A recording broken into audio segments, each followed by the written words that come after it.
SIR শুনানি কেন্দ্রের পাশেই তৃণমূলের সহায়তা শিবির। রাজ্য জুড়ে নতুন কর্মসূচির ঘোষণা অভিষেক বন্দ্যোপাধ্যায়ের।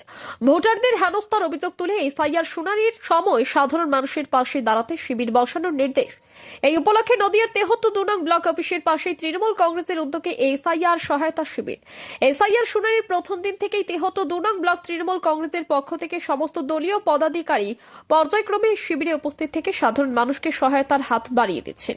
ঠিক সেই মতো আজ এই শিবিরে উপস্থিত ছিলেন কোঅর্ডিনেটর জয়ন্ত সাহা, ব্লক সভাপতি হাসিফুল মালিতা এবং নদিয়া জেলা কমিটির সাধারণ সম্পাদক মতিউর রহমান মণ্ডল, ব্লক সম্পাদক রণদা প্রসাদ বোস ও তৃণমূল ব্লক যুব সভাপতি হিরো মণ্ডল, ব্লক সদস্য আব্দুল জুব্বার মল্লিক সহ অন্যান্য নেতৃবৃন্দ।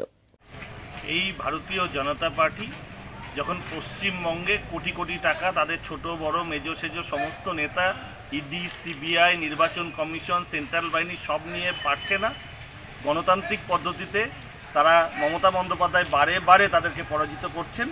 সেই কারণে নতুন চক্রান্ত এসআইআর স্পেশাল ইন্টেনসিভ ডিভিশন আজকে পশ্চিমবঙ্গের প্রায় 58,20,000 মানুষের নাম বাদ দিয়ে দেওয়া হচ্ছে।